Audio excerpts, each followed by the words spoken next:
신입 BJ 전달 사항이라고 섹시한 느낌, 살짝 섹시한 느낌, 약간 섹시한 느낌에 대한 굉장한 집착. 어떻게 이렇게까지 사람을 괴롭힐 생각을 할 수가 있지? 최대한 빨리 벗어나야겠다라는 생각밖에 없었거든요. 안녕하세요. 저는 여캠 BJ를 잠깐 했었던 사과라고 합니다. 지금 프리랜서로 작가 일을 하고 있고요. 사관님이 저희한테 처음에 제보해주시면서 보내주신 메일이 있어요. 이 BJ 전문 엔터테인먼트와 계약을 맺고 여성 BJ, 소위 말하는 여캠 일을 시작하게 되었습니다. 한 달 정도 되는 짧은 시간 동안 일을 했는데 많은 생각이 들었고 회사에서는 성인 방송을 절대 요구하지 않는다고 했습니다. 그리고 개인적 콘텐츠에 대한 자유도 인정해 준다고 했는데 실상은 그렇지 않았습니다 라는 내용이었어요. 그리고 그 내용에 대해서 오늘 같이 이야기를 해볼 예정이에요. 사관님은 BJ가 돼야겠다 이렇게 생각하신 그게 있어요? BJ가 돼야겠다라고 생각을 하지는 않고요. 쭉 엔터테인먼트에서 일을 했거든요. 그래서 엔터라고 뜨길래 그래서 여러 가지 엔터에 이력서를 넣은 것 중에 하나였어요. 그럼 엔터 업종의 방송 관련된 일을 하고 싶었는데 그 구인구직 사이트에서 보신 거네요. 요거를 저희도 한번 찾아봤거든요. 이게 어제 찾아본 거죠? 이게 어제 하루 제가 찾은 건데요. 이게 여러 구인구직 사이트에 다 거의 비슷비슷한 제목으로 글이 올라와요. 일단 20세 이상 여성 누구나 가능 이렇게 돼 있네요. 네. 또 특정 성별을 기재해놨네요. 근데 저기에 월 평균 300만 원 이상 이렇게 써 있거든요. 그럼 완전 꿀이잖아요. 완전 꿀 아니에요? 잘 나가는 BJ 기준이에요. 탑 몇 평균 이런 거예요? 네. 저렇게 써놓으면 좀 혹하긴 하네요. 하죠. 뭐 경제적으로 조금 부담이 되고 있는 상황인 분들이 더 혹하기 쉽죠. 혜택이 보면 뭐 장비랑 소품 지원해주는 것도 있고요. 뭐 의상 지원해주는 거. 또 눈에 띄는 게 성형 협찬 지원도 있네요. 그럼 사관님은 지원을 뭐뭐 받았어요? 저는 장비 지원. 장비 지원. 이게 투자 명목으로 들어가는 건 결국에는 계약이 해지될 경우에 모두 다 빚으로 떠안게 될 가능성이 굉장히 높습니다. 이게 위약금에 다 들어가는 사항이거든요. 사관님이 일반적으로 계약을 해지를 할 경우에는 앞으로 남은 수익을 100%를 엔터사에 보전을 해야 하는 항목이 있어요. 활동을 안 하는데 어떻게 남은 수익이죠? 그 남은 계약 기간 동안 창출할 수 있는 예상 수익을 계산을 하는 거예요. 그래서 제가 이걸 변호사에게 직접 자문을 구해서 물어봤어요. 그랬더니 역시 불공정하다라는 의견을 들었고요. 불공정한 계약서는 사실상 계약이 해지가 된다, 파기가 된다 이렇게 얘기를 조언을 해주더라고요. 그리고 중요한 포인트는 성인 방송을 우리는 안 시킵니다라고 했다면 그게 특약 부분에도 기재가 됐어야 한다고 생각하거든요. 그런데 그 부분은 없어요. 그러면서 사실 나중에 이야기를 하겠지만 성인 방송에서도 할 법한 어떤 행위들을 사관님에게 강요 아닌 강요를 시키는 거죠. 첫 방송 원래 준비하신 내용은 뭐였어요? 허트 시그널 뭐 이러면서 되게 안 좋은 연애사를 사연을 이제 받아서 읽고 그냥 웃고 떠드는 그런 거를 준비를 했어요. 근데 테스트 방송하기 직전에 메시지가 온 거죠. 저 메시지를 같이 한번 볼게요. 첫 번째는 이해가 가요. 그러니까 텐션이 떨어져 있으면 사실 방송 보시는 분들 힘들잖아요. 음악 방송도 섹시한 컨셉이 필요하다고 생각된다. 아무래도 방송 보는 주체가 남자다 보니 섹시한 컨셉이라고 해서 벗는 게 아니라 의상 정도를 말씀드리는 거고 절대로 강요하는 게 아니다. 여기 있고요. 이게 말이 되냐고요. 제목과 썸네일은 살짝 섹시한 느낌. 썸네일도 본인 사진이나 섹시한 느낌 사진으로 자주 변경해달라. 섹시한 느낌, 약간 섹시한 느낌에 대한 굉장한 집착. 아래에 있는 설명이 괴롭히는 미션들이 많다. 근데 이제 큰 손이 그렇게 하니까 힘들어도 버티시면 하트 팡팡. 미션 리스트는 준 거죠, 거기서. 네, 여기서 준 거고 EX라고 이제 돼 있으니까 여기서 네가 할 수 있는 거 골라라. 10개, 15개 이거는 그 별풍이나 뭐 네네. 하트 개수 이런 거. 받은 네. 개수고 절하기 같은 경우는 의상에 따라 다름 이렇게 적혀 있다는 게 조금 가슴이 파인 옷을 입었다거나 그럼 절할 때 이제 네네, 노출이 보이니까. 되니까. 네네.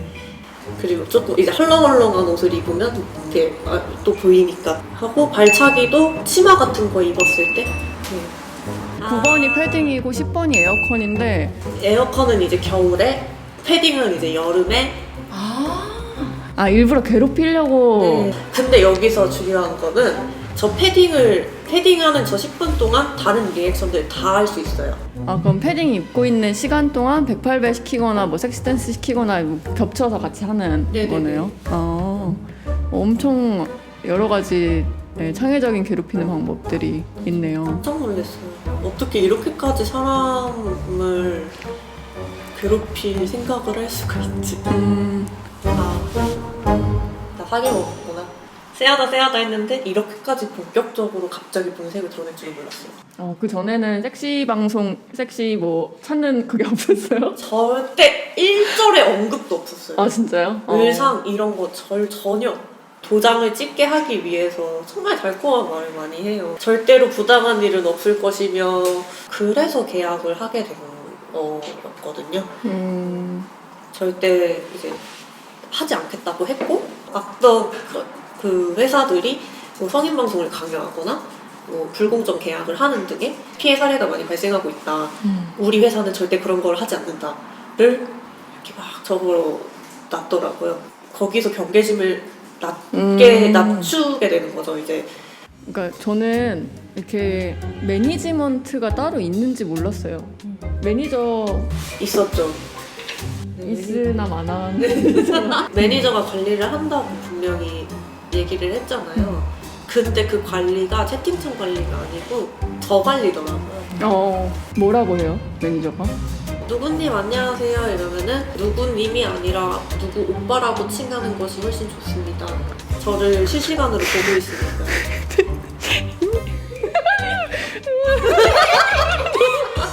오빠라고 부르세요. 안돼, 너무 싫어서 견딜 수가 없어. 세상에. 그럼 시청자들이 좀 괴롭히는 댓글 쓰거나 하면 매니저가 그런 역할을 해준다거나 뭐 그런 건 있었나요? 오히려 성적인 어그로가 들어오면 더 시청자 수가 늘어나니까 하라고 리액션 하라고. 저랑 유사 연애를 하시던 분이 계셨는데요. 본인의 신상을 다 이야기하세요. 나이 그리고 직업 일하는 곳까지 이야기를 하셨어요. 자기 어디에서 무슨 일 하니까 놀러 오라고. 사관님이 느꼈을 때 그게 위협이라고 느끼거나 뭔가 좀 무섭다고 느끼거나 했던 이유가 있었을 것 같기도 하거든요. 뭐 혼자 살아? 몇 살이야? 이거부터 이제 시작해서 생일 언제야? 그리고 그때 이제 크리스마스 시즌이어서 크리스마스 때 뭐 해? 근데 이게 여자 BJ들 사이에서 굉장히 쎄한 말이거든요. BJ 집 앞에 찾아가거나 뭐 스토킹하거나 이런 건 기사로도 굉장히 많이 찾아볼 수 있어요. 그리고 맞아요. 실제로 살해 위협을 받거나 살인 사건이 일어나는 경우도 있었고, 그러니까 이 유사 연애를 했던 이 남성도 마찬가지인데 물어보는 거죠. 너 어디 사니? 몇 살이니? 신분 털어가지고 어떻게 할지 어떻게 알아요? 당연히 위협을 느낄 수밖에 없겠죠. 문제는 이게 엔터사가 보호해주지 않아요. 그러니까 중요한 포인트 중에 하나는 이 개인 사업자인 사과 씨와 엔터사가 계약을 한 거지, 그러니까 보호의 의무를 갖고 있지 않거든요. 그래서 뭐 업무에 대해서는 이렇게 공조도 하고 원격 조정하면서 막 컴퓨터에 문제 있으면 해결해주고 하지만 스토커가 찾아온다거나 뭐 시청자에게 어떤 협박을 받는다거나 라고 해서 그 업무까지 엔터사가 봐주는 건 아니라는 점이에요. 최대한 빨리 벗어나야겠다라는 생각밖에 없었거든요. 최대한 빨리 이 방송을 그만둬야겠다. 최대한 빨리 계약을 그만둬야겠다. 근데 어떻게 해야 될 것인가. 그 BJ를 시작하신 어린 분들의 경우에는 자기를 도와줄 사람이 사실은 없잖아요. 그리고 이게 영상에 남아있기 때문에 어떻게 타겟팅이 되어가지고 조리돌림을 당할지 모르기 때문에 그런 정서적인 일단 뒷배가 없는 것도 있고요. 계약 위반으로 보통 한 500만 원에서 1000만 원 정도를 물어달라고 하는 것 같은데 뭐 가령 아파서 수술을 해야 한다. 그래서 방송을 장기간 동안 휴방을 해야 된다. 라고 하거나 엔터사에서 원하지 않는 다른 뭐 미팅을 했다라거나 그러니까 그 외의 활동을 했다거나 뭐 이럴 경우에는 계약서를 근거로 위약금을 물라고 하는 거예요. 작년 한 해 동안 그러니까 사이트가 이 성인 방송을 하는 플랫폼이 52곳이라고 해요. 한 성인 방송 플랫폼에서 운영하는 업체 한 곳의 수익이 1,000억 원이 넘어. 업체 한 곳이요? 네. 근데 이게 드러나서 문제라고 얘기를 하거나 아니면은 뭐 BJ 산업 자체가 좀 정화돼야 된다 얘기하는 게 아니라 그거를 근데 너가 하고 싶다고 했잖아. 뭐 그리고 스타가 되려면 약간 스타가 되려면 참아 약간 성공하고 난 뒤에 얘기해.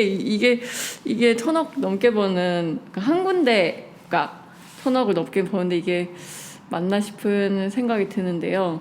뭔가 오늘 뭐 제보해주시고 출연해서 얘기해주신 거 다 너무 감사한데 어떤 마음으로 뭔가 오늘 얘기를 나누고 싶었는지 사실 부정적인 반응들도 예상하신 것도 있다 하셨는데 굳이 이렇게 얼굴까지 까면서 이야기를 하는 이유가 저랑 비슷한 상황에 있었는데 벗어나지 못한 분들이 분명히 계실 거란 말이에요. 이것 때문에 너무 고통받고 계시는 분도 분명히 있을 건데 그쵸 무섭죠 계약사항이 네. 말 못하는 거예요. 노동청에서도 받아주질 않고 항상 앓을 수밖에 없는 거예요. 그렇다고 해서 주변에 나 지금 이것 때문에 너무 힘든데 라고 말했을 때 오는 시선들 너 그거 해? 이게 먼저 돌아온다는 거죠. 이게 아니라는 이게 말도 안 된다는 거죠. 이런 과정을 통해서 나도 뭔가 BJ 이거 공고 넣어보고 싶었는데 거기서 이제 스탑이 됐다면 한 명이라도 스탑을 했다면 저는 제 할 일을 다 했다고 생각을 합니다.